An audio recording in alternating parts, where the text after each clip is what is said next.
మంచిది బిడ్డలారా. మరి నన్ను ప్రేమతో ఆహ్వానించిన దైవజనులు జోసెఫ్ కిషోర్ని బట్టి, అట్లాగనే ప్రసాద్ గారిని బట్టి, దైవజనులందరిని బట్టి నా హృదయపూర్వకమైన వందన. ఆ వేదిక మీద ఉన్నటువంటి దైవజనులతో పాటు నా కిందలో ఉన్నటువంటి నా సోదరి సహోదరుని వాళ్ళందరికీ నా హృదయపూర్వక వందనాలు. మరి జ్యోతినగర ప్రాంత వాస్తవులందరికీ నా హృదయపూర్వక వందనాలు. ఎందుకంటే ఈ ప్రాంతంతో మా అందరికి చాలా ముడిపడి ఉంది. ఈ ప్రాంత వాస్తవులు చాలా మంచి వాళ్ళు, అట్లాగనే మరి చక్కటి సదుహృదయం కలిగినటువంటి వారు. అయితే అపవాదకుడు ఉంటాడు కదా, వాడు కొద్దిగా గందరగోళం చేస్తూ ఉంటాడు. వాడి పని వాడు చేయనివ్వండి, మన పని మనం చేసుకుపోదాం. విస్తారమైన కార్యం దేవుడు జరిగించబోతున్నాడు. ఆమేన్. ఈరోజు ఇక్కడ ఆరాధన చేస్తూ ఉన్నప్పుడు దైవజనులు ఆరాధన చేస్తూ ఉంటే పరిశుద్ధాత్మ దేవుడు నాకు ఒక విషయం చెప్తున్నాడు. ఈరోజు అదే మనం మెసేజ్కి వెళ్ళిపోదాం. ఈరోజు మన మెసేజ్ టైటిల్ ఏంటంటే turn your story to glory. Turn your story to glory. నీ కథ మహిమగా మార్చబడును. అందరూ చెప్దామా? నీ కథ మహిమగా మార్చబడును. Turn your story to glory. Turn your story to glory.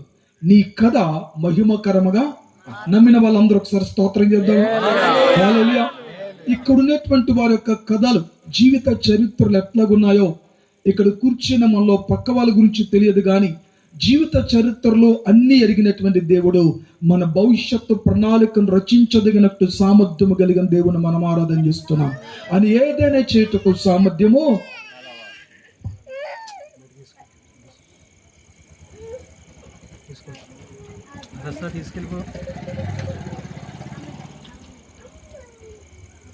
ఒక వాక్యం చదువుకుందాం. 2వ రాజుల గ్రంథం 5వ అధ్యాయం 1వ వచనం. సిరియా రాజు సైన్యాధిపతి అయిన నయమాను అను ఒకడుండెను. అతని చేత యెహోవాయే సిరియా దేశమునకు జయము కలుగజేసి ఉండెను. గనుక అతడు తన యజమానుని దృష్టికి గనుడై దయ పొందిన వాడయ్యాను. అతడు మహాపరాక్రమశాలి ఉండెను, గాని అతడు కుష్ఠరోగి. హల్లెలూయా. బిడ్డలారా, ఈ మాట మనం జ్ఞాపకం చేసుకుందాం. సిరియా సైన్యాధిపతి అయిన నయమాను అనే ఒక వ్యక్తి కనబడతాడు మనకి. బిడ్డలారా, సిరియా రాజు చేత గొప్ప పేరు ప్రఖ్యాతులు ఆర్జించిన వాడు, బహు పరాక్రమశాలి, బహు ధైర్యవంతుడు, దృఢత్వం కలిగినటువంటి వాడు, ఎంతటి ఉన్నతమైనటువంటి బలము కలిగినటువంటి వాడంటే ఒంటి చేత్తో తన దేశానికి విజయాన్ని చేకూర్చే సామర్థ్యము కలిగిన వాడు, బలవంతుడు, శ్రేష్టమైనటువంటి కండ కలిగినటువంటి వాడు, యుద్ధములో నైపుణ్యత కలిగిన వాడు, ఏ శత్రువుతో ఎట్లాగా పోరాడాలో, ఏ శత్రువు మీద ఎలాంటి ఆయుధాన్ని ఉపయోగించాలో, యుద్ధములో అన్ని కోణములో కూడా అద్భుతమైనటువంటి గొప్ప అనుభవం కలిగినటువంటి వాడు. అంతేకాదు, దేవుడైన యెహోవాయే ఆ నయమానుకు పరాక్రమాన్ని ఇచ్చి ఇశ్రాయేలు ప్రజల మీద పిల్లల గొప్ప విజయాన్ని ఇవ్వడానికి దేవుడే సహాయం చేశాడు. ఒక్క మాట మనం గమనిద్దాం. ప్రపంచంలో ఏ దేశము గెలిచినా ఆ దేశం పక్షాన దేవుడు తోడై ఉంటేనే తప్ప ఏ దేశము గెలవదు. దేవుని స్తోత్రం కలుగునుగాక. ఒక ఆటలో గెలుపొందాలన్నా, జీవితంలో గెలుపొందాలన్నా, బ్రతుకులో గెలుపొందాలన్నా గెలిపించే దేవుడు తోడుగా ఉంటే గెలుపు సుసాధ్యమవుతుంది. దేవుడు లేని ఏ గెలుపు కూడా అది గెలుపు కాదు. దేవుని స్తోత్రం కలుగునుగాక. అయితే సిరియా రాజు, ఆ యొక్క రాజు దగ్గర నయమాను అనేటువంటి ఒక సైన్యాధిపతి ఉన్నాడు. పిల్లలు గమనించండి, దేవుడు అతనికి సామర్థ్యాన్ని ఇచ్చాడు, దేవుడు అతనికి బలాన్ని ఇచ్చాడు, దేవుడు అతనికి శక్తిని ఇచ్చాడు, దేవుడు అతనికి యుద్ధాన్ని అనుగ్రహింపజేసే కృపను అనుగ్రహించాడు. దేవుడు ఉన్నతమైన వినూత్నమైనటువంటి శక్తి, సామర్థ్యం, బల పరాక్రమం అతనికి ఇవ్వగా అతడు యుద్ధములో ఆరిదేరిపోయి ఉన్నాడు. ఒంటి చేత్తో తన సిరియా దేశానికి గొప్ప విజయం చేకూర్చాడు. కాబట్టి రాజు, ఆ యొక్క సిరియా రాజు ఆ నయమాను చూచి చాలా సంతోషపడ్డాడు, నయమాను చూచి చాలా అతిశయపడ్డాడు, నయమాను చూచి చాలా ఆనందించాడు. నయమాను యొక్క శక్తి, నయమాను యొక్క బలము, నయమాను యొక్క పరాక్రమము, నయమాను యొక్క ధైర్యం, నయమాను యొక్క పోరాట పటిమ, నయమానుకుండేటువంటి ఆ ఉన్నతమైనటువంటి వ్యక్తిత్వము ఎంతగానో రాజుని ఆకర్షించి మంచి పేరు ప్రఖ్యాతులు ఆర్జించినట్లుగా చేశాయి. కానీ అంతా బాగుంది, కానీ విచిత్రం ఏంటంటే అతడు ఒక కుష్ఠరోగి అని రాయబడుతుంది. He was a great fighter. He was a great hero. No defeats in his life. He was a great battlefield man. ఒక మాటలో చెప్పాలంటే యుద్ధ రంగం నుండి ఒక మంచి మనుష్యుడు ఆయన. కానీ అతని జీవితంలో అనేకమైన విజయాలు సాధించాడు, అనేకమైన వాటిని ఛేదించగలిగాడు. సమస్యలు పరిష్కరించుకోగలిగాడు, రాజు మన్నన పొందాడు, దేవుని దయను పొందాడు, పరాక్రమవంతుడిగా పిలువబడ్డాడు, ఇశ్రాయేలు ప్రజలు ఓడించగలిగాడు. కానీ అతను తన జీవితంలో ఓడిపోయిన వ్యక్తి వలె కనబడుతున్నాడు. Because he was leprosy man. ఆయన ఒక భయంకరమైన కుష్ఠత్వము కలిగినటువంటి వాడు. అతడు ఎక్కడికైనా గొప్ప విజయమే, కానీ తన దేహం తను చూసుకుంటే ఎంత వేదనకరంగా ఉందంటే, పిల్లలు గమనించండి, అనేక రాత్రులు అతడు కన్నీరు కార్చి ఉండొచ్చు. తన జీవితంలో తన కలిగిన ఆ పరిస్థితిని బట్టి అనేక పర్యాలు దుఃఖించి ఉండొచ్చు. తన జీవితంలో తను శోధింపబడుతూనే ఆ భయంకరమైన ఆ వ్యాధిని బట్టి అతడు ఎంతగానో కృంగిపోయాడు. అది 10 మందికి చెప్పుకునే వ్యాధి కాదు, 10 మందిలో కూడా ఆరాటపరిచే వ్యాధి కాదు, 10 మందికి చెప్పుకొని వాళ్ళు దయను పొందుకునే వ్యాధి కాదు, లేకపోతే ఒక వైద్యుల దగ్గరికి వెళ్తే వైద్యుడు వైద్యాన్ని అందించే వ్యాధి కాదు. సొసైటీలో భయంకరమైన నీచముగా పిలువబడే వ్యాధి తనకు వచ్చింది. ఆ కుష్ఠత్వం చేత అతను బాధపడుతూ ఉన్నాడు. అన్ని విషయాల్లో జయం పొందుతున్నాడు, కానీ తన జీవితం దగ్గరికి వచ్చేసరికి ఓడిపోయాడు. బిడ్డలారా గమనించండి, మనం కూడా చాలా సందర్భాల్లో మనం అనేక మందిని గెలిపిస్తా ఉంటాం, అనేక మందికి గెలుపు బాటను చూపిస్తా ఉంటాం, అనేక మందిని గెలుపులోనికి తీసుకుని పోతా ఉంటాం, కానీ మన సొంత కుటుంబాలు ఓడిపోతూ ఉన్నాయి. మన స్వార్థ ద్వారా అనేక మంది రక్షింపబడుతున్నారు, కానీ మన సొంత రక్త సంబంధికులు రక్షింపబడటంలే. మన స్వార్థ ద్వారా అనేక మంది భర్తలు మారుతున్నారు, కానీ మన సొంత భర్తలు మారటంలే. మన స్వార్థ ద్వారా అనేక మంది భార్యలు మారుతున్నారు, మన సొంత భార్యలు మారటంలే. మన స్వార్థ ద్వారా అనేక మంది బయట బిడ్డలు మారుతున్నారు, కానీ మన సొంత బిడ్డలు మారటంలే. మనకుండేటువంటి వ్యాధి వ్యసనాన్ని కనుక ఆలోచన చేస్తే నయమాను వలె మన స్టోరీ ఉంది. బిడ్డలారా గమనించండి, ఇక్కడ కూర్చున్న వారి జీవితంలో అనేకమైన జీవితంలో నయమాను వలె ఉన్నాయి. ఇతరులకు మనం సువార్త ప్రకటిస్తే అనేక మంది మనం గౌరవిస్తూ ఉన్నారు, అనేక మంది మనం గణపరుస్తూ ఉన్నారు, అనేక మంది మనం చూసి సంతోషపడుతూ ఉన్నారు, కానీ మన దగ్గరికి వచ్చినప్పుడు మనం ఓడిపోతూ ఉన్నాం. బయట మనం చూస్తే పల్లకి మోతలు కనబడుతున్నాయి, ఇంటిలోకి వచ్చినప్పుడు ఈగల మోత మనకు కనబడుతూ ఉంది. బయట బాగానే ప్రపంచానికి మనం కనబడుతున్నాం, కానీ మన దగ్గరికి వచ్చినప్పుడు మనం ఓడిపోతూ ఉన్నాం. ఇది సగటు మానవుని జీవితం. బిడ్డలారా గమనించండి, నయమాను యొక్క స్టోరీ కూడా అట్లాగనే ఉంది. దేవుని స్తోత్రం కలుగునుగాక. రాజు యొక్క మన్నన పొందాడు, సైన్యం యొక్క మన్నన పొందాడు, ఒక మంచి నాయకుడిగా పిలువబడ్డాడు. అతడికి ఉండేటువంటి కుష్ఠత్వం అతన్ని అనేక రాత్రులు కంటతడి పెట్టించింది. అనేక సందర్భాల్లో జీవితంలో ఓడిపోతూ వస్తున్నాడు. యుద్ధంలో గెలుపొందొచ్చేమో, కానీ జీవితంలో ఓడిపోతూ ఉన్నాడు. కత్తి పట్టుకొని సైన్యము చేత ముందుకు సాగిపోతూ ఉన్నప్పుడు ఒక మంచి నాయకునిగా పిలువబడుతున్నాడు, కానీ అతని యొక్క జీవిత చరిత్రలో మనం ఆలోచన చేస్తే తన శరీరంలో తను ఓడిపోతూ ఉన్నాడు, తన బలహీనతతో ఓడిపోతూ ఉన్నాడు, తన బలము ద్వారా గెలుపొందుతున్నాడు, కానీ తన సొంత దేహానికి వచ్చినప్పుడు బలహీనత చేత అతడు ఓడిపోతూ ఉన్నాడు. నా ప్రియమైన పిల్లలు గమనించండి, ఇది నయమాను యొక్క స్టోరీ. దేవుని స్తోత్రం కలుగునుగాక. నయమాను యొక్క స్టోరీ అట్లాగుంది.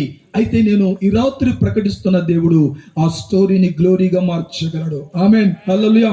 అయితే ఈ దేవుడు ఎలాంటి వాడు అని అంటే, జూయిష్ కల్చర్ ఒకటి ఉంటుంది. జూయిష్ దేన్ని నమ్ముతారు అని అంటే, మన కంటికి కనబడే విజిబుల్ అనే దాన్ని ఎప్పుడు నమ్మరు. కంటికి కనబడేటువంటి ఈ బిల్డింగ్ నమ్మరు వారు, కంటికి కనబడేదాన్ని ఏది నమ్మరు, కంటికి కనబడే ఇన్విజిబుల్ ని నమ్ముతారు వాళ్ళు. దేవుని స్తోత్రం కలుగునుగాక. అంటే వాళ్ళు ఆరాధన ఎవరికంటే ఇన్విజిబుల్ గాడ్. ఏ రూపము వారికి ఉండదు, ఏ రూపంలోని దేవుని వారు ఆరాధన చేస్తారు. కారణం ఏంటంటే వారికి ఉండేటువంటి ఒక ఆలోచన, వారికి ఉండేటువంటి ఒక తలంపు ఏంటంటే, అన్క్రియేటెడ్ గాడ్ క్రియేటెడ్ ఎవ్రీథింగ్. అంటే సృష్టింపబడిన దేవుడు సర్వస్వాన్ని సృష్టించినటువంటి వాడై ఉండాలి. దేవుని స్తోత్రం కలుగునుగాక. మీకు అర్థమై ఉంటుంది, దేవుడు అనేటువంటి మాటకు అర్థం ఏంటంటే స్వయంభూమునిగా తానంతట తాను సృష్టింపబడలే తప్ప దేవుడు కూడా దేవుని సృష్టించలేరు. అలాంటి దేవుని ఆరాధించే కల్చర్ వాళ్ళకు ఉంది. యూదులు సాధారణమైన విషయంగా, యూదులు సామాన్యమైనటువంటి వారు కాదు. విజిబిలిటీని దేన్ని నమ్మరు. చంద్రుడు కనబడితే చంద్రుడు ఒక గ్రహమని గ్రహిస్తారు, సూర్యుడు కనబడితే సూర్యుడు ఒక గ్రహమని గమనిస్తారు, నక్షత్రాలు కనబడితే నక్షత్రాలు కేవలం ఒక గెలాక్సీలో ఒక పార్ట్ గా వారు చూస్తారు. కానీ వారి జీవితంలో ఇన్విజిబుల్, చంద్రుని సృష్టించిన వాడు ఒకడున్నాడు, సూర్యుని సృష్టించిన వాడు ఒకడున్నాడు, నక్షత్రాలను సృష్టించిన వాడు ఒకడున్నాడు, గెలాక్సీని సృష్టించిన వాడు ఒకడున్నాడు, క్లస్టర్స్ అని, సూపర్ క్లస్టర్స్ అని ప్రవక్తల్ని, నెబులని సృష్టించిన వాడు ఒకడున్నాడు. భూమిని, ఆకాశములను, సర్వాన్ని, సమస్తాన్ని సృష్టించిన వాడు ఒకడున్నాడు. ఆయన ఎవ్వరు సృష్టించలేరు. దేవుని స్తోత్రం కలుగునుగాక. అలాంటి దేవుణ్ణి వారు ఆరాధించారు. దేవుని స్తోత్రం కలుగునుగాక. బిడ్డలారా గమనించండి. అంటే అసాధ్యమైనది లేనటువంటి దేవుడు యేసుక్రీస్తు ప్రభు అంటాడు, నాకు అసాధ్యమైనది ఏదైనా ఉందా? Is there anything impossible with me? నాకు అసాధ్యమైనది ఏదైనా ఉందా అని దేవుడు ప్రశ్నిస్తారు. దాని అర్థం ఏంటంటే దేవుడు సృష్టించే నైజము కలిగిన వాడు, దేవుడు క్షమించే నైజము కలిగిన వాడు, దేవుడు దేనైనా చేతుకు సామర్థ్యం కలిగిన వాడు, దేవుడు అనగా లేనిది ఉన్నవాటిగా చేయవాడు, దేవుడు అనగా ఉన్న వాటిని లేని వాడుగా చేయగలిగిన వాడు, దేవుడు గొడ్రాన్ని గర్భాన్ని తెరవగలిగిన వాడు, దేవుడు సొంత లేని దాని ఇల్లాలుగాను కుమారులకు సంతోషము గల తల్లిగా మార్చగలిగినటువంటి వాడు, దేవుడు ఎండిపోయిన ఎముకలను సైన్య సమూహముగా లేపగలిగిన వాడు, దేవుడు మోడిబారిపోయిన జీవితాలు చిగురింపజేయగలిగిన వాడు, దేవుడు అగ్ని శక్తులను చల్లార్చగలిగినటువంటి వాడు, దేవుడు ప్రతి బంధకాల నుంచి మనుష్యుని విమోచన కలిగినటువంటి దేవుడు అనే దేవుని స్తోత్రం ఇస్ ద గాడ్. మనము ఆరాధించే దేవుడు ఇన్విజిబుల్, కంటికి కనబట్టు వింటారా, చెవులకు అర్థం కాదు వినటానికి, హృదయానికి అర్థం కాదు ఆయన కార్యాలు చూడటానికి. అందుకనే ఆయన ఏదైనా చేతుకు సామర్థ్యం కలిగిన దేవుడు. విజిబిలిటీ, కనబడేవన్నీ నశించిపోతాయి. బిడ్డలారా గమనించండి. కనబడే మనుష్యులు నశించిపోతారు, కనబడిన వస్తువులు నశించిపోతాయి, కనబడే రూపం నశించిపోద్ది, కనబడేటువంటి భవంతులు నశించిపోతాయి, కనబడే సూర్యచంద్ర నక్షత్రాలు నశించిపోతారు, కనబడే భూమి నశించిపోద్ది, కనబడే ఆకాశం నశించిపోద్ది, కనబడే సముద్రం నశించిపోద్ది, కనబడే ఏ రూపమైనా అది నశించిపోద్ది. నువ్వు వెండితో తయారు చేసినా, బంగారంతో తయారు చేసినా, మట్టి లోహాలతో నువ్వు తయారు చేసినా, ఎలాంటి ఖనిజాలతో నువ్వు తయారు చేసినా అన్ని కూడా ఒక దినాన్ని నశించిపోతాయి. కానీ నశింపని దేవుడు ఎవరైనా ఉన్నాడు అని అంటే సర్వ సృష్టికర్త అయినటువంటి మనుషులు జ్ఞానతో కొలవలేని వారు, మనుష్య జ్ఞానమునకు అగమ్య గోచరమైనటువంటి వారు, మనుష్య ఊహకు అందనటువంటి వారు, అతీతమైన శక్తి సామర్థ్యం కలిగిన వారు, సర్వ లోకాన్ని విశ్వాన్ని సృష్టించిన సకల చరాచర సృష్టికర్త ఆయన పేరే యేసుక్రీస్తు. దేవుని స్తోత్రం కలుగునుగాక. ఆయనే ఇన్విజిబుల్ గాడ్. ఆయనే ఏ రూపంలో కూడా ఆయన్ని మనము ఆరాధించలేం, ఏ ప్రతిమలో కూడా ఆయన మనము కొదువ చేయలేం, ఇంత ఎత్తని వర్ణించలేం, ఇంత సైతను వర్ణించలేం, ఇంత దానికి ఎల్లలు వేయలేం. ఏ కొలబద్దతో కూడా ఆయన గొప్పతనాన్ని మనం కొలవలేం. అంత గొప్ప దేవుని మనుష్యులుగా మనం ఆరాధన చేస్తున్నాం. దేవుని స్తోత్రం కలుగునుగాక. అందుకని మనం ఆరాధించే దేవుడు అన్క్రియేటెడ్ గాడ్, ఎవరి చేత ఎప్పుడు ఎన్నడు ఎట్టి పరిస్థితుల్లో కూడా సృష్టింపబడటానికి వీలు లేని అద్వితీయమైన దేవుణ్ణి మనము ఆరాధన చేస్తున్నాం. దేవుని స్తోత్రం కలుగునుగాక. కుమ్మరి కుండలు తయారు చేస్తాడు, కుండలు ఎప్పుడు కుమ్మరిని, that is only simple logic. కుండలు కుమ్మరిని ఎప్పుడు తయారు చేయలేదు, కానీ కుమ్మరి మాత్రము ఎలాంటి కుండలైనా తయారు చేతకు సామర్థ్యం కలిగినటువంటి వాడు. Hallelujah. Our God is the great potter, we are just clay. మనము కేవలం జిగటమని మనము ఆరాధించే దేవుడు మాత్రము పరమ కుమ్మరై ఉన్నాడు. దాని స్తోత్రం కలుగునుగాక. ఆయనకు అసాధ్యమైనది ఏది లేదు. ఒక చీటర్ ని ఫైటర్ గా మార్చగలడు. చీటర్ అంటే యాకోబు, ఫైటర్ అంటే ఇజ్రాయెల్. దేవుని స్తోత్రం కలుగునుగాక. ఒక చీటర్ ని ఫైటర్ గా మార్చాడు. అందుకని ఇజ్రాయెల్ దేశం మీదకి ఎవరినైనా మీరు ఎప్పుడైనా చూడండి, ప్రపంచ దేశాలన్నీ కలిసి దండెత్తిన ఇజ్రాయెల్ దేశాన్ని ఓడించలేదు. ఎందుకంటే అది ఫైటర్ అనేటువంటి నామకరణ చేయబడింది. దేవుని స్తోత్రం కలుగునుగాక. ఆమేన్. హల్లెలూయా. ఒక చీటర్ని ఫైటర్ గా చేయగలడు, ఒక అమాయకుని నాయకుడిగా చేయగలడు. హల్లెలూయా. ఒక ఇన్నోసెంట్ ని సెంట్ గా మార్చగలిగే దేవుడు, ఒక పనికిరాని మరి ప్రయోజనకరమైన పాత్రగా మార్చగలిగే దేవుడు, ఏదైనా చేతుకు సామర్థ్యం కలిగిన దేవుడు అని ఒక్కడు మాత్రమే. దేవుని స్తోత్రం కలుగునుగా. బిడ్డలారా గమనించండి. అయితే ఈ సిరియా సైన్యాధిపతి అయిన నయమాను మాత్రము ఒక సాధారణమైనటువంటి అన్యుడు. దేవుడు అతనికి ఇశ్రాయేలు మీద కోపగించుకొని నయమాను రేకెత్తించాడు గనుక నయమాను గొప్ప విజయం సాధించుకుంటూ వచ్చాడు. కానీ నయమాను యొక్క కథ మాత్రము చాలా వేదనకరంగా ఉంది. బిడ్డలారా గమనించండి. చాలా బిట్టర్నెస్, చాలా చేదైన అనుభవాలు అతని జీవితంలో ఉన్నాయి. కలత, కన్నీళ్లు, వేదన, అనారోగ్యం, వేదనకరమైన పరిస్థితులు, కన్నీళ్లు, అపజయాలు, ఎన్నో ఫెయిల్యూర్స్ గుండా తన వ్యక్తిగత జీవితాన్ని నడిపించుకుంటూ వెళ్ళిపోతూ ఉన్నాడు. కానీ బిడ్డలారా గమనించండి, ఇప్పుడు ఆయన చరిత్ర మార్చాలి, ఆయన కథను మార్చాలి. అది దేవుని కాన్సెప్ట్. మనం ఆరాధించే దేవుడు ఎలాంటి వాడు అంటే మన కథను మార్చే దేవుడు, ఆయన మన చరిత్ర మార్చే దేవుడు. చాలా మంది వచ్చి అంటారు, ఎవరైనా నేను ఇప్పుడు ఏ ప్రాంతంలో అయితే అల్లరి చిల్లరగా మేము తిరిగామో అదే ప్రాంతంలో ఈరోజు సేవ చేస్తా ఉన్నాము. పాతలు ఉంటారు, మా పాత తరం మామలకు చాలా మంది చచ్చిపోయారు అనుకోండి. మాకంటే కాస్త పెద్దవాళ్ళు మాకు కనబడినప్పుడు, రే నువ్వు ఎంత పెద్దడు అయిపోయావా అని అంటారు. హల్లెలూయా.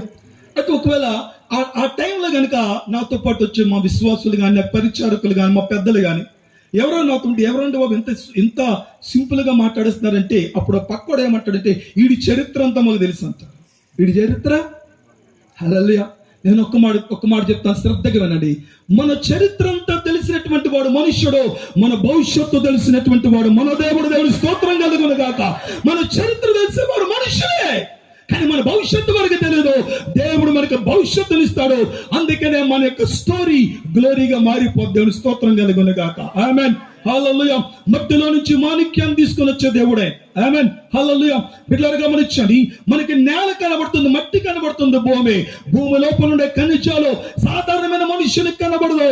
నేను అర్థం చేసుకోలేని మనుషునికి ఏది కనబడదు. నువ్వు ఒక సాధారణమైన మట్టి వల్ల కనబడతావు, కానీ నీలో ఉండే గొప్ప ఖనిజాలు, నీలో ఉండే విలువైనటువంటి ఖనిజ పదార్థాలు, నీలో ఉండే బంగారం లాంటి శ్రేష్టమైనటువంటి విలువైనటువంటివి సాధారణమైన మనుషులకు అర్థం కాదు. బిడ్డలారా గమనించండి, ఆ లోతుగా చూసే వారికి అర్థమవుతుంది. దేవునికి మహిమ కలుగును గాక. అయితే మంచిది, ఈరోజు నయమాను యొక్క చరిత్ర అనే కథ ఇంత బలహీనంగా ఉంది. ఒక పక్క బలంగా కనబడుతుంది, మరొక పక్క బలహీనంగా కనబడుతుంది. ఒక పక్క శక్తివంతులుగా కనబడుతుంది, ఒక పక్క శక్తిహీనంగా కనబడుతుంది. ఒక పక్క చాలా విలువగా కనబడుతుంది, ఒక పక్క విలువలేని వాళ్ళగా కనబడుతుంది. ఒక పక్క ఆరోగ్యగ్రస్తులుగా కనబడుతుంది, మరొక పక్క అనారోగ్యగ్రస్తులుగా కనబడుతుంది. ఇంత ఓడిపోయేటట్టు కనబడుతుంది, బయట గెలిచేటట్టు కనబడుతుంది. అనేక మన మన్నన పొందుకుంటున్నాడు, కానీ తన సొంత శరీరం తను గౌరవించలేకపోతా ఉంది. తన మనసు కృంగిపోతుంది తన పరిస్థితిని బట్టి. ఇది నయమాను యొక్క స్టోరీ. అయితే నయమాను యొక్క స్టోరీ ఇంతవరకు బాగుంది. అయితే ఆ నయమాను ఈ సిరియనులు యుద్ధానికి వెళ్ళేటప్పుడు వాళ్ళు చేసిన పని ఏంటంటే 2-3 వచనాలు. సిరియనులు గుంపులుగా బయలుదేరి ఇజ్రాయెల్ దేశం మీదకి పోయి ఉండరి. వారు అచ్చట నుండి ఒక చిన్నదాని చెరగొని తేగ అది నయమాను భార్యకు పరిచారము చేయుచుండెను. అది షోమ్రోనులోనున్న ప్రవక్త దగ్గర నా ఏలిన వాడు ఉండవల్లని నేనెంతో కోరుచు ఉన్నాను. అతడు నా ఏలిన వానికి కలిగిన కుష్ఠు రోగమును బాగు చేయనని తన యజమానురాలుతో నేను. హల్లెలూయా. మంచిది బిడ్డలారా, ఈ విషయాలన్నీ కూడా ఆ ఇంట్లో పనిచేసే ఆమెకు మొత్తం కనబడుతున్నాయి. కారణం ఏంటంటే, ఆ చిన్న అమ్మాయిని ఇజ్రాయేల్ ప్రజల దేశములో నుంచి ఇజ్రాయేల్ యొక్క చిన్న కుమార్తెను వీరు చెరగొని తీసుకొని వచ్చారు, ఒక బానిసగా తీసుకొని వచ్చి నయమాను యొక్క భార్యకు పరిచర్య చేయడానికి అప్పగించేశారు. ఒక పని మనిషిగా కూతురు చేశారు. బిడ్డలారా గమనించండి, ఇజ్రాయెల్ దేశంలో ఆమె ఎలాగ బ్రతికిందో, ఇజ్రాయెల్ దేశంలో ఎలాంటి ఆనందాన్ని అనుభవించిందో, ఇజ్రాయెల్ దేశంలో తన తల్లిదండ్రులు ఎంత బాగా మనం చూసుకున్నారో అవన్నీ ఒక చరిత్ర. కానీ ఇప్పుడు ఆమె ఎట్లా మారిపోయిందంటే ఒక పనిగత్తెగా మారిపోయింది.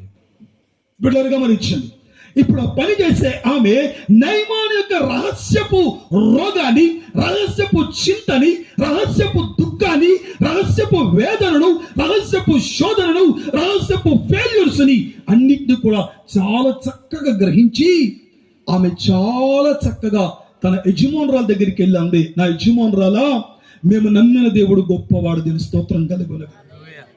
హల్లెలూయా. నీ భర్త ఎన్నో విజయాలు పొందొచ్చు, కానీ తన దేహం మీద విజయాన్ని పొందుకోలేకపోయాడు. నీ భర్త అనేకమైన జీవితాన్ని వెలిగించాడు, కానీ తన సొంత దేహాన్ని వెలిగించుకోలేకపోయాడు. అనేకమైన కార్యాలు రుచి చూచాడు, కానీ తన సొంత జీవితంలో కార్యాలను రుచి చూడలేకపోయాడు. కత్తి చేతను, బలము చేతను ఏదైనా సాధించొచ్చేమో కానీ నా దేవుడు మాత్రం చేయగలిగే కొన్ని కార్యాలు ఉన్నాయి. అవి నీకు చెప్తాను, శ్రద్ధగా విని తల్లి. ఇక్కడ ఒక దైవజనుడు ఉన్నాడు, దాని స్తోత్రం కలుగును గాక. జ్యోతి నగర్ కాలనీలో ఒక దైవజనుడు ఉన్నాడు. నా ప్రియమైన గమనించండి, అక్కడ కూడా ఒక దైవజనుడు అన్నాడు. ఆయన పేరు ఎలీషా. అనేటువంటి దైవజనుడు గొప్ప ప్రవక్త. ఆయన ఏదైనా దేవుని అడిగి చేయగలిగే సామర్థ్యం కలిగినటువంటి వాడు. ఆయన చనిపోయిన వారు లేవనెత్తాడమ్మా, ఆయన కృంగిపోయిన వారు లేవనెత్తాడు. ఆయన అద్భుతాలు ఎన్నో చేశాడు, ఆశ్చర్యకరమైన కార్యాలు చేశాడు. ఆయన ఏలియా కన్నా రెండంతలు అద్భుతమైన శక్తితో నింపబడ్డాడు. దేవుని శక్తి, దేవుని యొక్క బలము అతని మీద బహుగా ఉంది. దేవుని చేత గొప్ప కార్యాలు జరిగిస్తూ ఉన్నాడు. ఆయన దగ్గరికి వెళ్తే చాలు, నీ భర్త యొక్క కుష్ఠత్వం పోద్ది తల్లి అని చెప్పింది. స్తోత్రం కలుగును. ఈ రోజు నేను ఒక్క మాట చెప్తాను, గమనించండి. ఇశ్రాయేలు దేశము ఈ రోజు మన ఆత్మీయ స్థితికి పరలోక పట్టణానికి సాదృశ్యంగా కనబడితే ఆ సిరియా దేశం బహుశా భారతదేశానికి సాదృశ్యం కనబడుతుంది. దేవుని స్తోత్రం కలుగును గాక. ఈ రోజు మనం చాలా మంది బానిసలుగా బ్రతుకుతున్నాం, ఇక్కడ నిరుపేదలుగా బ్రతుకుతున్నాం. ఇక్కడ ప్రియులు గమనించండి, బానిస జీవితాన్ని మనం జీవిస్తూ ఉన్నాం, భయం గుప్పెట్లో బ్రతుకుతూ ఉన్నాం. క్రైస్తవుడు ఈ రోజు తిరగలేకపోతూ ఉన్నాడు. ఎక్కడైతే ఆ యొక్క సిరియా దేశంలో ఉండే ఆ చిన్న బిడ్డ ఎత్తుకొని తీసుకొని రాబడి ఒక బానిసగా బ్రతుకుతూ ఉందో, ఈ రోజు చాలా మంది సేవకులు సంఘాలు చాలా ప్రాంతాలలో బానిసలుగా బ్రతుకుతున్నారు. దాని స్తోత్రం కలుగును గాక. భయం గుప్పెట్లో బ్రతుకుతున్నారు. ఎప్పుడేం జరుగుతుంది అర్థం కావడం లేదు.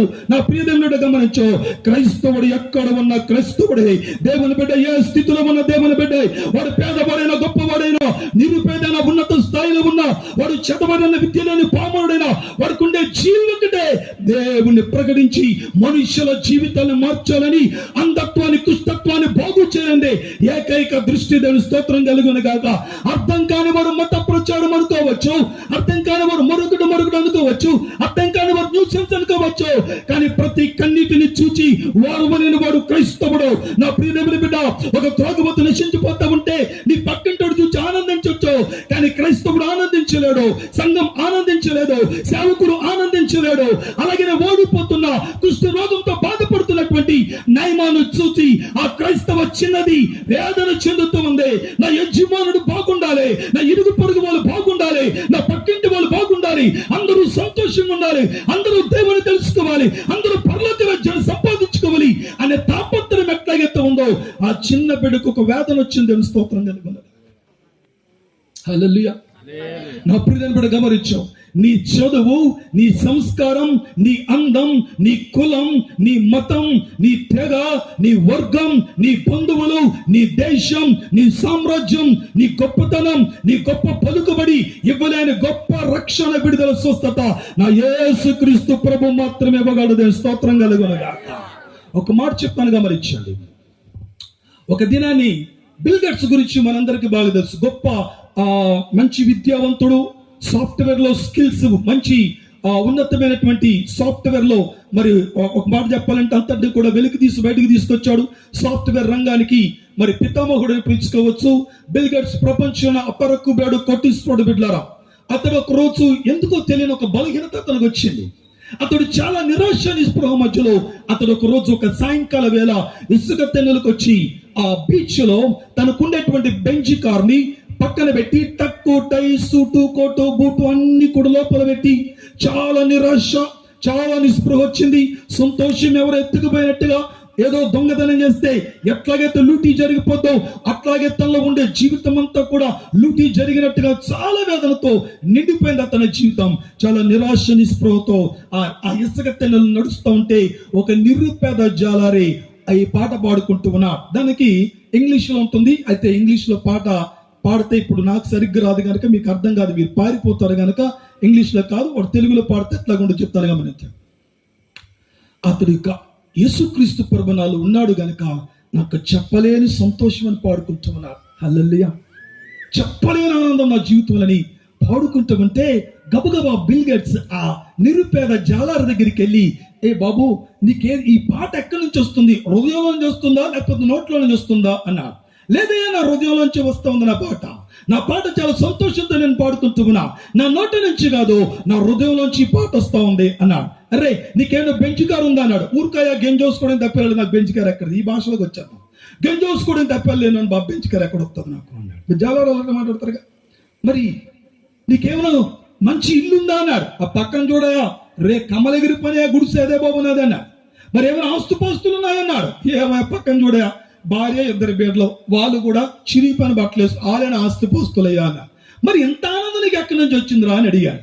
అప్పుడు ఆ వ్యక్తి ఏమన్నాడంటే, అయ్యా, నా దగ్గర మీరు అనుకున్నట్టు వెండి, బంగారం, మేడ, మిద్దలు ఏమీ నాకు లేదు, అన్నిటికన్నా మేము నిరుపేదలం. అయితే నాలో యేసుక్రీస్తు ప్రభు ఉన్నాడు కనుక ఈ ఆనందం చెప్పన సఖ్యము కందన్నాడు. తెలుసుకోవాలి.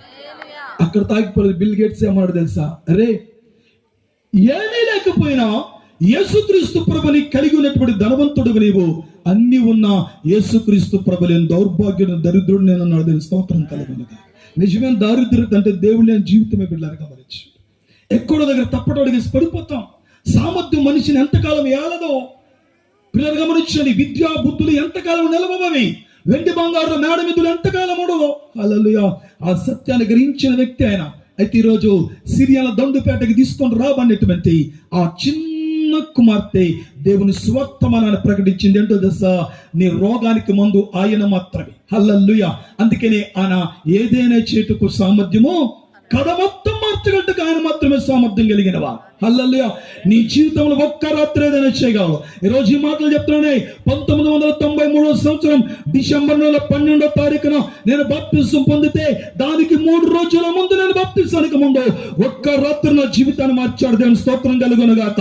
చట్టాలు చేయలేని పని, నా స్నేహితులు చేయలేని పని, నా కన్న తల్లిదండ్రులు చేయలేని పని, కట్టుకునే భార్య చేయలేని పని, నా పిల్లలు గమనించని నన్ను పెంచి పోషించి పెద్దవారు చేసిన నా రక్త సంబంధికులు చేయలేని పని, నా ఉపాధ్యాయులు చేయలేని పని, నాకు విద్యాబుద్ధులు నేర్పించిన వారు చేయలేని పని నా యేసు క్రీస్తు ప్రభువు ఒక్క రాత్రిలోనే చేసి చూపించాడు.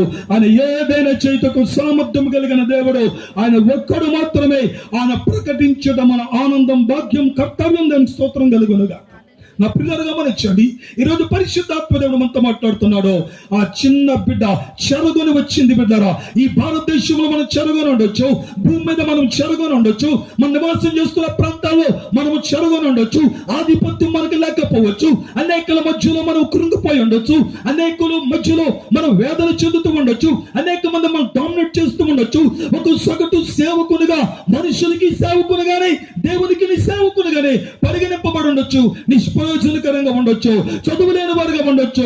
నా ప్రియమైన పిల్లలు గమనించండి, ఆయనంత మాత్రం కృంగిపోవడానికి వీల్లేదు.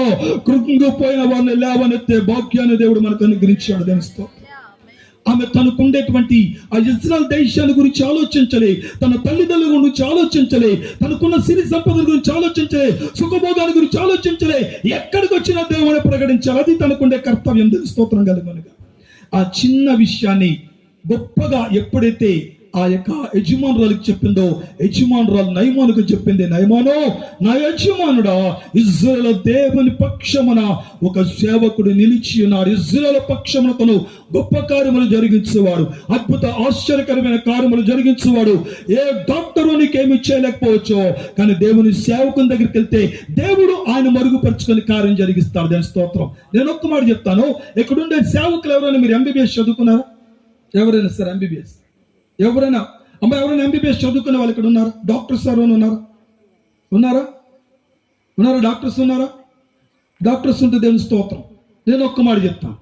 నువ్వు ఎంబీబీఎస్ చేసిన వాడినైనా డాక్టర్ అని పిలుస్తా. హల్లెలూయా. కానీ మనం ఎంబీబీఎస్ చదవక్కర్లే, ప్రార్థన చేస్తే చాలా అద్భుతాలు జరుగుతాయి, స్వస్థతలు జరుగుతాయి. దేవుని స్తోత్రం కలుగునుగాక. That is the capability of the God. అది దేవుని యొక్క గొప్పతనం. నువ్వు ఎంబీబీఎస్ చదవక్కర్లే, కానీ నువ్వు ప్రార్థన చేస్తే అద్భుతాలు జరుగుతాయి, నువ్వు ప్రార్థన చేస్తే ఆశ్చర్యకరమైన కార్యాలు జరుగుతాయి, నువ్వు ప్రార్థన చేస్తే మరణశయం మీద ఉన్నవాడు లెగిచి కూర్చుంటాడు, నువ్వు ప్రార్థన చేస్తే మహోన్నతమైన కార్యాలు జరుగుతాయి. దైవ చిత్తానుసారమైన కార్యములు భూమి మీద జరిగించుటకు దేవుడు గొప్ప వ్యక్తులుగా మనం తీర్చిదిద్దాడు. దాని స్తోత్రం కలుగునుగాక. హల్లెలూయా. పిల్లలు గమనించాడు, మంచిగా మనం చదువుకోలేదు, కానీ మంచి వాక్యాన్ని బోధించే కృపను దేవుడు మనకి ఇచ్చాడు. దాని స్తోత్రం కలుగునుగాక. ఫిలాసఫీ మనకు తెలియదు, డాక్టరేట్స్ మనకు లేవు, మనం డాక్టరేట్ ఎప్పుడు మనం చేయలే, ఎక్కడి నుంచి ఎటువంటి సర్టిఫికెట్స్ మనకు లేవు, డిగ్రీస్ మనకు లేవు. నా ప్రియమైన బిడ్డలు గమనించాడు, అయినా దేవుడు ఆశ్చర్యకరమైన రీతిలో కార్యాలు జరిగించుకుంటూ వస్తున్నాడు. ఆమేన్. హల్లెలూయా. చదువుకోలేకపోయినా ముందేముంటుందంటే డాక్టర్, రెవరెండ్ అని పేర్లు పెట్టుకుంటాం. చదువుకునే శూన్యం, కానీ డాక్టర్, రెవరెండ్ పేర్లు పెట్టుకుంటాం. ఎందుకో తెలుసా? దేవుడు అతి అద్భుతకరమైన కార్యానికి దేవుడు మనం పిలుచుకున్నాడు. దేవుని స్తోత్రం కలిగినగా. మంచిది. ఈ నయమానికి సమాచారం రాగానే చాలా సంతోషం తెలిపాడు. జరిగిన చరిత్ర మనకు తెలుసు. ఎప్పుడైతే వెళ్ళాడో అక్కడ దైవజనుడు ఏమంటే, అయ్యా అతను ఆగమను, యోర్దానులోకి వెళ్ళి 7 మార్లు మునగమని చాలన్నాడు. దేవుని స్తోత్రం కలిగినగా. ఆ మాటకు చాలా కోపం వచ్చింది. మనుషులకి ఎట్లాగంటే ఈజీగా జరిగిపోవాలి పనులు. ఎలా జరిగిపోవాలి? చాలా ఈజీగా జరిగిపోవాలి. ఉపవాస ప్రార్థన అంటే ఉసూరుమని ఏడుస్తారు. మీకు అర్థమైందా? హల్లెలూయా. మీకు అర్థమైందా? ఫీస్టింగ్కి ఫాస్టింగ్కి చాలా డిఫరెన్స్ ఉంటుంది. ఫీస్టింగ్ అంటే ఎంత పొట్టెత్తిపోతారో జన, ఫాస్టింగ్ అంటే అది టైం వేస్టింగ్ అనుకుంటా. హల్లెలూయా. బిడ్డలు గమనించండి, జాగ్రత్త గమనించండి. సులువుగా జరిగిపోవాలి కార్యాలు. 7 మార్లు మూలగమంటే చాలా కోపం వచ్చేసింది. బిడ్డలు గమనించండి, దేవుడు నమ్మండి చాలా కోపాలు వస్తాయి. రక్షణ పొందమని చాలా కోపాలు వస్తాయి, బాప్తిసం పొందమని చాలా కోపాలు వస్తాయి, మారు మనసు పొందమని చాలా కోపాలు వస్తాయి. నయమానికి కూడా చాలా కోపం వచ్చేసింది. బిడ్డలారా గమనించండి, మనం సువార్తకు పరీక్షలు ఇవన్నీ కూడా మనం ప్రకటించినంత మాత్రం సులువుగా కార్యాలు జరగవు.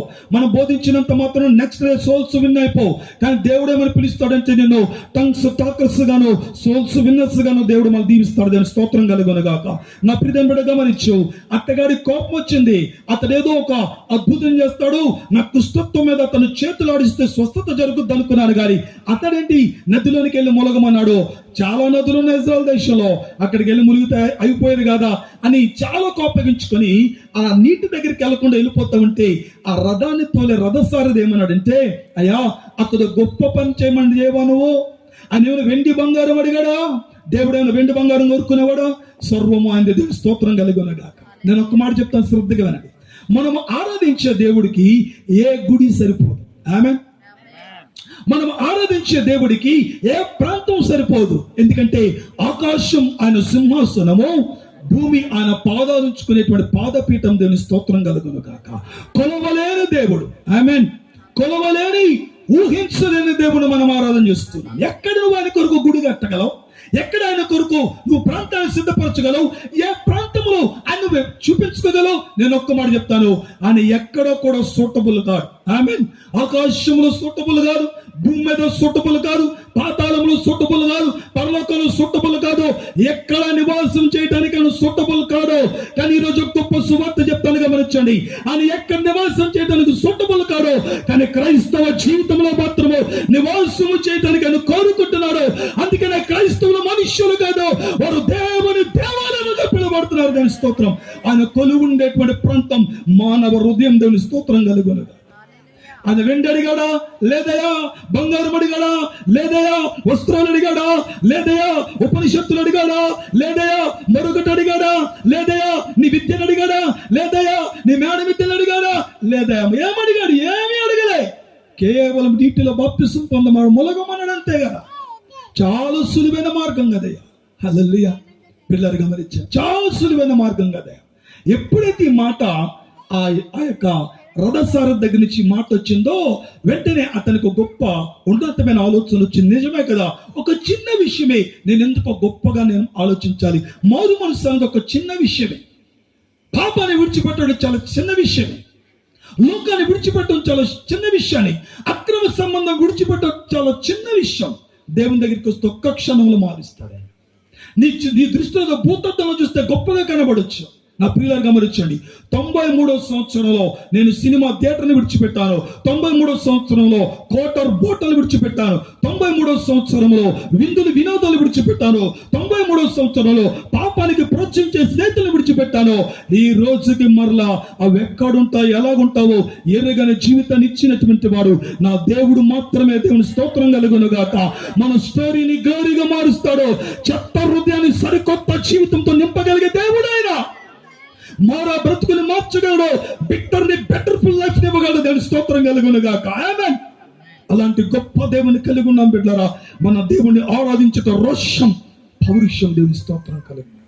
అందుకని దేవుని కొరకు ప్రాణం పెట్టడానికి కూడా సేవకులు సిద్ధపడతాడు. కారణం ఏంటంటే, అంతకు మించిన భాగ్యం మరొకటి లే. లోకం ఉండే స్నేహం, పాపం ఎంత దేవునికి విరుద్ధకరమేందో దేవుడు బిడ్డలు గమనించండి. మానవ జీవితాన్ని మారుస్తూ అంత మహిమోన్నతంగా ఉంటుంది. ఎప్పుడైతే తనకు ఆలోచన వచ్చిందో, నిజమే సులువైన విషయం, దేవుని ఆరాధించడం సులువైన విషయం. ఆయన బరువుమయమన్నాడా, లేకపోతే మరుగుడు చేయమన్నాడు? లేదే. నీటిలో ములగమన్నాడని చెప్పి 1 కాదు 2 కాదు 7 మార్లు ములిగిలేస్తే నయమాను తాను చూసుకుంటే ఆశ్చర్యపడి తెలుసా, పసి పిల్లవాని దేహం వచ్చింది. గట్టిగా చెప్పని దేవుని కనపడతాం. కుష్ఠత్వంతో నిండిపోయిన వాడు, పసి పిల్లవాని దేహంతో అతనికి వచ్చింది. కత్తి చేత అనేకమైన యుద్ధాలు చేస్తాడు, కత్తి చేత విద్యాన్ని సాధించాడు, కత్తి చేత సర్వాన్ని గెలుచుకున్నాడు, కత్తి చేత తన జీవితంలో మంచి వీరుడిగా పిలువబడ్డాడు, కత్తి చేత శూరుడిగా పిలువబడ్డాడు, కత్తి చేత తన దేశానికి గొప్ప విజయాలు ఇచ్చాడు. కానీ దేవుని చేత మాత్రమే తాను శుద్ధీకరింపబడ్డాడు. దాని స్తోత్రం కలుగును. కేవలం దేవుని వల్ల మాత్రమే జరిగే కార్యం అని బిడ్డలారా గమనించాడు. నయమాను కుష్ఠత్వం పోయింది. ఇప్పుడు పసి పిల్లవాని దేహమైంది. తాను చూసి ఏడవటం ప్రారంభించాడు.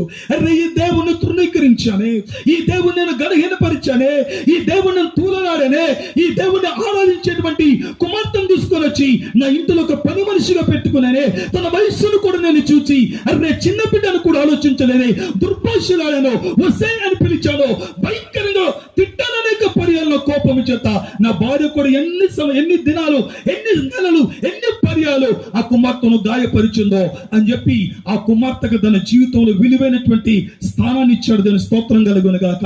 నా ప్రియమైన బిడ్డ, నువ్వు పడిపోయిన చోట లేవనెత్తగలిగే దేవుడు అన్నా, నీ ఇన్సల్ట్ నుంచే గొప్ప రిజల్ట్ నీకు ఇవ్వగలదు. దాని స్తోత్రం కలుగును గాక. ఏదైతే నువ్వు జరగదనుకుంటావో అది మాత్రం జరిగించే దేవుడు అని దాని స్తోత్రం కలుగును గాక.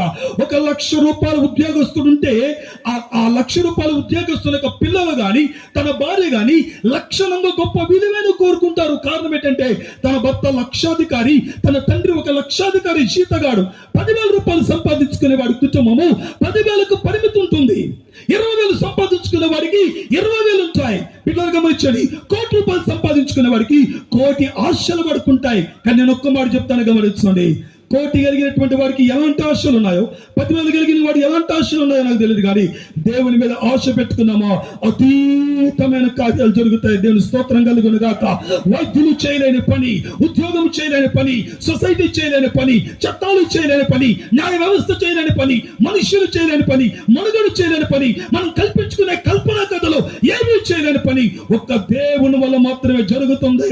అందుకు నయమాను స్టోరీయే గ్లోరీగా మార్చబడడానికి గల కారణం. దేవుని స్తోత్రం కలుగును గాక. 2-3 మాటలు చెప్పి నేను ముగించేస్తాను. పిల్లలు గమనించండి. దేవుడు చరిత్రను అద్భుతంగా మార్చగలిగే దేవుడు ఆయన. He can change everything because nothing impossible with him. Is the creator, is the God, is the invisible God. He can do anything for us because he loves us. కారణం ఏంటంటే ఆయన మనల్ని ప్రేమిస్తూ ఉన్నాడు. నేనేమంటానంటే, నీ తండ్రికి నువ్వు విలువ కట్టి ఆ విలువకు సంబంధించినట్టుగానే కోరుతావు. కానీ విలువ కట్టలేని దేవుడిని, నువ్వు విలువ కట్టలేనివి కోరుకుంటే నీకు ఇచ్చే దేవుణ్ణి నువ్వు ఆరాధన చేస్తున్నావు. హల్లెలూయా. దేవుని దగ్గర అద్భుతాన్ని కోరుకోవాలి, దేవుని దగ్గర ఆశ్చర్యకరమైన కార్యాలు కోరుకోవాలి, దేవుని దగ్గర వింతైన కార్యాలు కోరుకోవాలి. దేవుని దగ్గర మనుష్యుల దగ్గర కోరుకోకూడదు. దేవుని దగ్గర చాలా విలువైన వాటిని కోరుకోవాలి. ఎందుకంటే ఏదైతే జరగదన్నారో అది జరిగించడానికి ఆయన నీ పక్షాన నీ దేవుడిగా నిలిచి అన్నాడు. దేవుని స్తోత్రం కలుగును. రూతు జీవిత చరిత్ర చూస్తే ఆమె స్టోరీని దేవుడు గ్లోరీగా మార్చాడు. అన్ని మనకు తెలుస్తుంది కనుక నేను చెప్పట్లేదు. రూతు చరిత్ర మనం ఆలోచన చేయండి. ఫస్ట్ చాప్టర్ అంతా కూడా విపరీతమైన ట్రాజడీ మనకు కనబడుతుంది. First chapter. నెక్స్ట్ సెకండ్ చాప్టర్కి వెళ్తే ఆ ట్రాజడీ మెలోడీగా మారిపోద్ది. స్తోత్రం. హల్లెలూయా. నీ ప్రతి ఫెయిల్యూర్ ని సక్సెస్ఫుల్ చేసి చూపించే దేవుడు ఆయన. హల్లెలూయా. నీ చరిత్రహీనత నుంచి చరిత్ర ఘనతలోకి తీసుకుని వెళ్ళే దేవుడు ఆయన. భవిష్యత్తు పుట్టల్లోనికి నీ పేరు ప్రఖ్యాతులు ఆర్జించే వారు గుంపులో పెట్టగలిగే దేవుడు. ఫెయిత్ హీరోస్ లిస్టులో నిన్ను నన్ను సమకూర్చగలిగే దేవుడు అని నేను స్తోత్రం కలుగును గాక. ఆయనకి అసాధ్యమైనది కూడా లేదు. యాకోబు జీవితం అట్లాగుంటుందని ఎవ్వరు అనుకోలే. కానీ పోరాడి గెలిచాడు, ఇశ్రాయేలుగా మార్చబడ్డాడు. అబ్రహాముగా మార్చినవాడు, యాకోబుని ఇశ్రాయేలుగా మార్చినవాడు, సీమోను పేతురుగా మార్చినటువంటి వాడు, షారాయిని షారాగా మార్చినటువంటి వాడు, సౌలుని పౌలుగా మార్చిన దేవుని మనం ఆరాధన చేస్తున్నాం. నేను ఒక్క మాట చెప్తాను, ఎప్పుడైనా అల్లరిగా తిరిగేవాడిని చూసి ఎప్పుడు మీరు చెప్పించకండి. అల్లరిగా తిరిగేవండి దేవుడు అద్భుతమైన పరిచారకునిగా వాడుకుంటాడు. దేవుని స్తోత్రం కలుగును గాక. నేను ఒక రహస్యం చెప్తాను, శ్రద్ధగా వినండి. ఇశ్రాయేల్ ప్రజలు వస్తూ ఉంటే ఎదురుగా ఎర్ర సముద్రం ఎదురొచ్చింది. ఎర్ర సముద్రం చూసి అందరూ భయపడ్డారు, ఎందుకంటే నీళ్ళని చూసి భయపడ్డారు. నేను ఒక్క మాట చెప్తాను, శ్రద్ధగా వినండి. ఏ నీళ్ళనైతే చూసి భయపడ్డారో ఆ నీళ్లను దేవుడు ప్రొటెక్టెడ్ వాల్స్ గా మార్చాడు. దేవుని స్తోత్రం కలుగును గాక. ఏ మనుషులను చూసి భయపడుతున్నావో, ఏ భర్తను చూసి భయపడుతున్నావో, ఏ సొసైటీని చూసి భయపడుతున్నావో, ఏ నీ కుటుంబం చూసి భయపడుతున్నావో, వాళ్ళే నీకు ప్రొటెక్టెడ్ వాల్ గా మారుతారు. దేవుని స్తోత్రం కలుగును గాక. నీ పరిచయకు స్పాన్సర్స్ గా దేవుడు లేవనెత్తుతాడు. దేవునికి మహిమ కలుగును గాక. ఏదైనా చేతుకు సామర్థ్యము కలిగిన దేవుడు ఆయన. హల్లెలూయా. ఆయన వల్ల మాత్రమే సమస్తము శబ్దం. ఎన్నో విషయాలు ఉన్నాయి బిడ్డలుగా గమనించండి. ఆయన స్టోరీని అంతటిని కూడా ఎట్లా మారుస్తాడు? గ్లోరీగా మారుస్తాడు. హల్లెలూయా. ఎవ్వరు కూడా ఎన్నడూ ఊహించలేని విప్లవాత్మకమైన కార్యాలు. సీమోను పేతురుని ఎక్కడ టచ్ చేస్తాడు తెలుసా? దేవుడు ఒక ఓటములో టచ్ చేస్తాడు. చేపలు కూడా పట్టలేని స్థితిలో ఉన్న వ్యక్తిని చూచి దేవుడు టచ్ చేసి ఏమన్నాడు తెలుసా? చేపలు పట్టలేక కురుంగిపోతున్న వాడు పిలిచాడు, సీమోను నేను మనుష్యుల పట్ట జాలారుగానే మారుస్తానన్నాడు. దేవుని స్తోత్రం కలుగును గాక. ఒక ఫెయిల్యూర్ క్యాండిడేట్ తీసుకొని వచ్చి సక్సెస్ఫుల్ అచీవర్ గా చేయక దేవుని వల్ల మాత్రమే సాధ్యం. హల్లెలూయా, హల్లెలూయా. మనం nothing but is the something special God. We are worshipping something special God. We are nothing always because we are the humans, but He is the God Almighty. Nobody can create Him. ఎవరు కూడా ఆయన సృష్టించలేరు, ఎందుకంటే ఆయన invisible God is the creator. దీని స్తోత్రం కలుగునుగా. మనం ప్రతి సృష్టి చేసి సృష్టికర్తలుగా మనం అనుకుంటాం, ప్రతి సృష్టి చేస్తాం. మనం ఏదైనా తయారు చేయాలంటే మట్టి కావాలి, ఏదైనా తయారు చేయాలంటే లోహం కావాలి. నేను ఒక్క మాట చెప్తాను, కలుగునుగా కానీ ఒక శూన్యములో సృష్టిని చేయగలిగే సామర్థ్యము కలిగిన దేవుని మనం ఆరాధన చేస్తున్నాం. Is the God capable, he can do anything for us. ఆయన ఒక్కడు మాత్రమే శక్తి కలిగిన దేవుడు. ఆయన ఏదైనా చేటుకు సామర్థ్యము కలిగిన వాడు. ఆయన ఒక్క వ్యక్తిని ప్రేమించడం మొదలు పెట్టాడో ఆ ప్రేమించే వ్యక్తి కొరకు తన ప్రాణాన్ని సైతము పణముగా పెట్టి తన రక్తము చేత కడిగి శుద్ధీకరించి తన ఆత్మ చేత ముద్రించి పరలోక రాజ్య వారసునిగాను భూమి మీద గొప్ప ప్రార్థనాపరుడుగాను విలువైన పాత్రగా వాడుకునే దేవుని మనం ఆరాధన చేస్తున్నాం. సంథింగ్ స్పెషల్ గాడ్ ఆయన. దేవుని స్తోత్రం కలుగును గాక. మన ప్రతి చరిత్రని కూడా ఆయన అద్భుతమైన గ్లోరీగా మార్చగలిగే దేవుణ్ణి మనము ఆరాధన చేస్తున్నాం. దేవుని స్తోత్రం కలుగును గాక. ఒక సీమోను చరిత్రను పేతురుగా మారుస్తే, అంటే ఒక ఫెయిల్యూర్ ని సక్సీడ్ వ్యక్తిగా మారుస్తే జరిగే కార్యాలు పరిశుద్ధ గ్రంథాలు మనకు కనబడతాయి. బిడ్డలు గమనించండి, 2930 క్యారెక్టర్స్ పరిశుద్ధ గ్రంథాలు కనబడతాయి. సక్సెస్ కొరకు దేవుడు చేసిన అద్భుతమైన కార్యాలు, సక్సెస్ఫుల్ అచీవర్ గా చేయడానికి అద్భుతమైనటువంటి కార్యాలు. హన్నా సక్సెస్ఫుల్ అయింది. నా ప్రియమైన బిడ్డలు గమనించండి, అబ్రహాం సక్సెస్ఫుల్ అయ్యాడు. పిల్లలు గమనించండి, యోసేపు సక్సెస్ఫుల్ అయ్యాడు. ప్రతి ఒక్కరు సక్సెస్ఫుల్ అయ్యాడు. పాపాన్ని తప్పించడం దేవుని వశం. బిడ్డలారా, యోసేపు ప్రపంచానికి యూత్కు ఒక మాదిరికరం. ఎందుకంటే ఏ పాపం అతను తాకలేకపోయింది, ఏ శాపం అతను తాకలేకపోయింది, ఏ స్త్రీ వ్యామోహం, ఏ ధనదానం, ఏ సుఖభోగం తాకలేకపోయినాయి. కారణం ఏంటంటే యోసేపు ఫలించడి కొమ్మ, నీటి యుద్ధలో ఫలించడి కొమ్మ. అతను శాఖలుగా ఫలించాడు. ఆ ఫలితమే ఈరోజు మనకు కనబడుతున్న పరిశుద్ధమైన వాతావరణం. ఆయన వెతర్ని మార్చగలడు, ఆయన వెతర్ రిపోర్ట్ ని మార్చగలడు, నీ కెపాసిటీని మార్చగలడు, నీ క్యాపబిలిటీని మార్చగలడు, నీ ఇన్నోసెన్స్ ని మార్చగలడు, నీ ఫెయిల్యూర్ ని మార్చగలడు, నీ చీకటిని మార్చగలడు. నువ్వు చీకటి అయితే ఆయన వెలుగు గుర్తుపెట్టుకో, నువ్వు ఓటమైతే ఆయన గెలిపోయి ఉన్నాడు.